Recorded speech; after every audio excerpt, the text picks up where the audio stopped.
السلام علیکم ورحمۃ اللہ وبرکاتہ۔ پچھلی ویڈیو میں ہم نے آپ لوگوں کو رکوع کی سنتیں بتائی تھی۔ آج ہم سیکھیں گے سجدے کی سنتیں۔ سجدہ کی 12 سنتیں ہیں۔ بسم اللہ الرحمن الرحیم۔ نمبر 1، سجدے کی تکبیر کہنا، یعنی جب سجدہ کریں تو اللہ اکبر کہنا سجدے میں جانے کے وقت۔ نمبر 2، سجدے میں پہلے دونوں گھٹنوں کو رکھنا، یعنی پیر کو پہلے رکھنا ہے۔ نمبر 3، پھر دونوں ہاتھوں کو رکھنا۔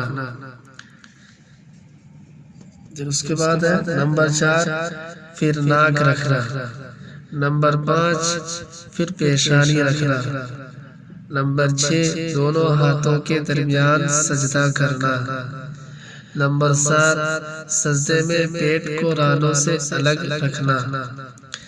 نمبر 8، پہلوؤں کو بازو سے الگ رکھنا۔ نمبر 9، کہنیوں کو زمین سے الگ رکھنا۔ نمبر 10، سجدے میں کم از کم 3 مرتبہ سبحان ربی الاعلی پڑھنا۔ نمبر 11، سجدے سے اٹھنے کی تکبیر اللہ اکبر کہنا۔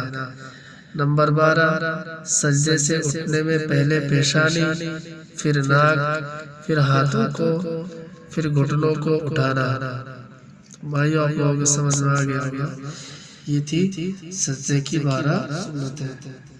السلام علیکم ورحمۃ اللہ وبرکاتہ۔